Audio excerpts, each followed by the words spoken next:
UN പൊതുസഭയിൽ പാകിസ്ഥാനെതിരെ India ആഞ്ഞടിച്ചു.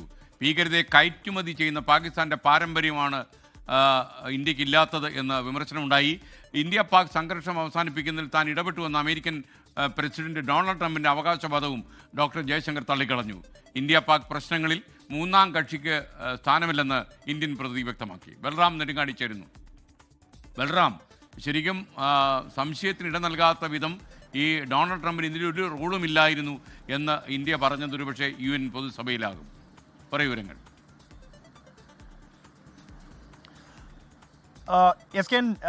India പലതവണ ഈ പ്രധാനമന്ത്രിയും ഒപ്പം തന്നെ വിദേശകാര്യമന്ത്രിയും ഇന്ത്യ പാക് പ്രശ്നങ്ങൾ ഓപ്പറേഷൻ സിന്ദൂറിനിടെ അവസാനിപ്പിച്ചത് പാകിസ്ഥാന്റെ അപേക്ഷയനുസരിച്ച് ഇന്ത്യ ഈ താൽക്കാലിക വെടിനിർത്തൽ പ്രഖ്യാപിക്കുകയായിരുന്നു എന്ന് വ്യക്തമാക്കിയിരുന്നു. എന്നാൽ അതിനുശേഷവും US പ്രസിഡന്റ് ഡൊണാൾഡ് ട്രംപ് ഇക്കാര്യം ആവർത്തിച്ചുകൊണ്ടിരിക്കുകയാണ്.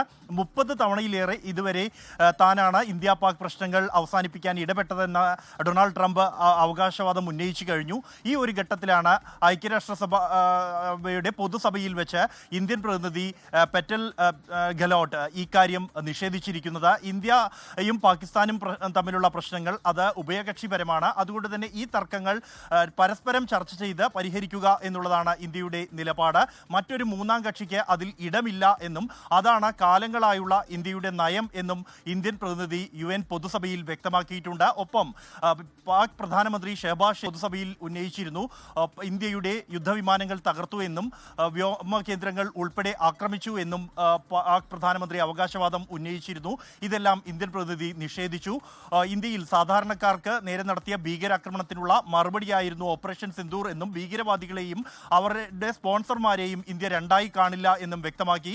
ഷഹബാസ് ഷെരീഫ് അവകാശപ്പെട്ടതുപോലെ ഈ വ്യോമ കേന്ദ്രങ്ങൾ തകർത്തെങ്കിൽ അതിൻ്റെ പേരിലാണ് സന്തോഷിക്കുന്നതെങ്കിൽ അത് കാണാൻ വരാൻ അവരെ വെല്ലുവിളിക്കുന്നതായിരുന്നു ഇന്ത്യൻ പ്രതിനിധിയുടെ പരാമർശം. ഒപ്പം തന്നെ ഭീകരവാദത്തിനെതിരായ പോരാട്ടത്തിൽ തോളോട് തോൾ ചേർന്ന് നിൽക്കുന്നുവെന്ന് അവകാശപ്പെടുമ്പോൾ തന്നെ ഒസാമ ബിൻ ലാദന് സംരക്ഷണം ഒരുക്കിയ രാജ്യമാണ് പാകിസ്ഥാൻ എന്ന് ഇന്ത്യൻ പ്രതിനിധി ചൂണ്ടിക്കാണിച്ചു. Okay, thank you Balram Nedungadi. ലോകത്തെവിടെയായാലും ഏത് സമയത്തും 24 വാർത്തകളും ഓഗ്മെന്റഡ് റിയാലിറ്റി പാക്കേജുകളും എക്സ്പ്ലെയിനറുകളും വിശദമായി കാണാൻ ഞങ്ങളുടെ YouTube ചാനൽ നിങ്ങൾക്ക് സബ്സ്ക്രൈബ് ചെയ്യാം.